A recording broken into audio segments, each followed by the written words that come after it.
आने वाले 2024 के चुनाव में नॉर्थ ईस्टर्न स्टेट्स या उत्तर पूर्वी राज्यों की एक अहम भूमिका रहने वाली है। अक्सर ये माना जाता है कि दिल्ली की गद्दी का रास्ता यूपी से होकर जाता है, लेकिन उत्तर पूर्वी राजनीति पर अपनी गहरी समझ और पकड़ रखने वाले और सिक्किम से निकलने वाले सबसे पुराने अखबार हामरो प्रजाशक्ति के संपादक अंजन उपाध्याय का मानना है कि इस बार दिल्ली की गद्दी का रास्ता उत्तर पूर्व के 8 राज्यों से होकर जाएगा। इसी श्रृंखला में सुनिए अंजन उपाध्याय का सटीक विश्लेषण उत्तर पूरब से।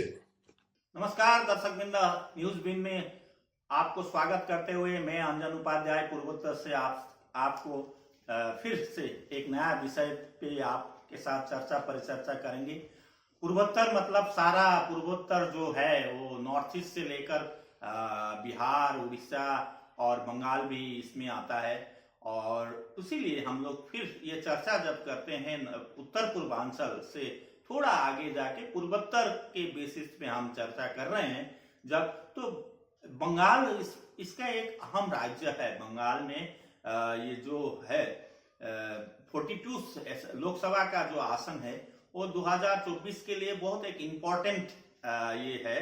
तो सारा पूर्वोत्तर का हम जब देखेंगे 25 उत्तर पूर्व में है और बंगाल में मिला के, बिहार मिला के और उड़ीसा मिला के एक बहुत बड़ा तबका यहाँ लोकसभा का सीट जो माने लोकसभा का सीट है वो बहुत बड़ा एक सेगमेंट हो जाता है। इसमें जो भी पार्टी है गवर्नमेंट बनाना चाहती है दिल्ली में वो ये सारे स्टेट्स में मिलके एक बड़ा सा निर्णय हो जाता है कि गवर्नमेंट आएगा, किसके पास आएगा, किसके पास जाएगा।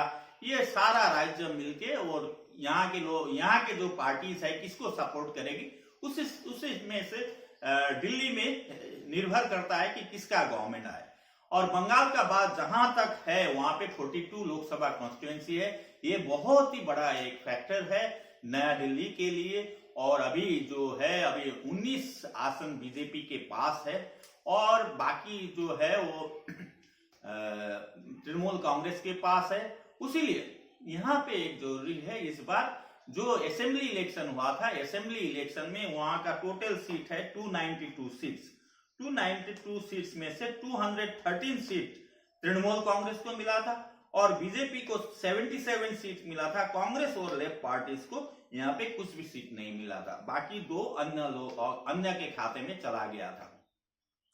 इसमें से वही फैक्टर है कि अन्य में एक हो सकता है झारखंड मुक्ति मोर्चा एक, और ये अनित थापा का एक पार्टी है दार्जिलिंग में, कालिम्पोंग में, उसको एक सीट मिला था।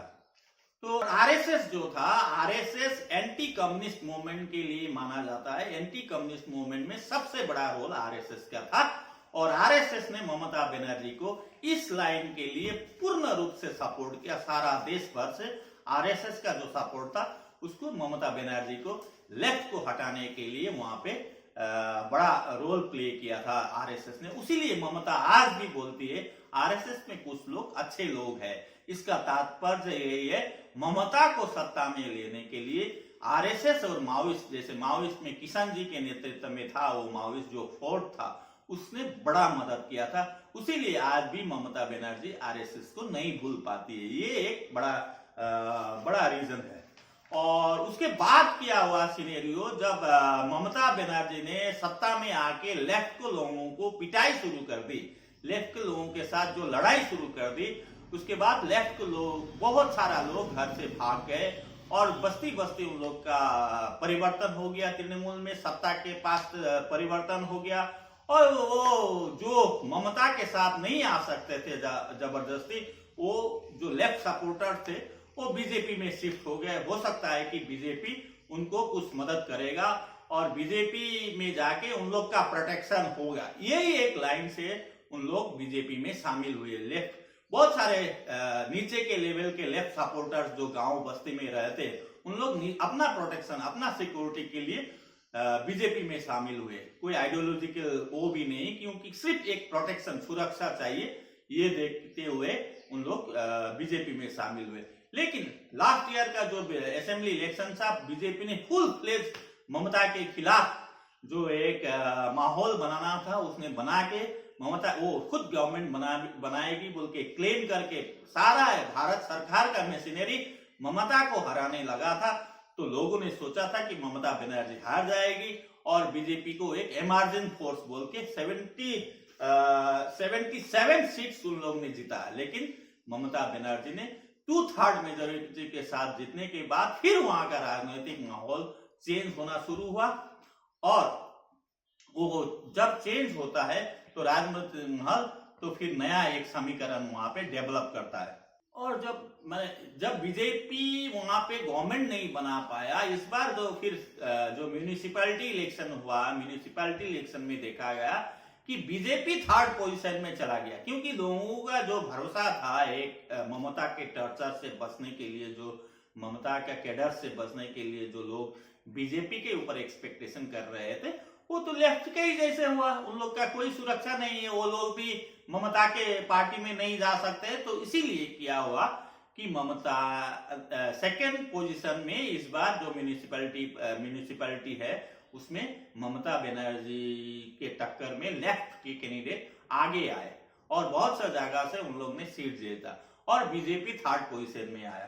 तो अभी पॉलिटिकल अब जब है देश में इस प्रकार के मूल्य वृद्धि है, इस प्रकार से बेरोजगारी है, ये सब के लेके सीपीएम ने जो बंगाल में जो जनसभाएं शुरुआत की, जो यूथ फेडरेशन और एसएफआई की तरफ से जो मूवमेंट वहां पे चल रहा है, काफी यंग जनरेशन जो है, यंग जनरेशन अभी फिर लेफ्ट के नजदीक में वो जो एक इकट्ठा हो रहे हैं।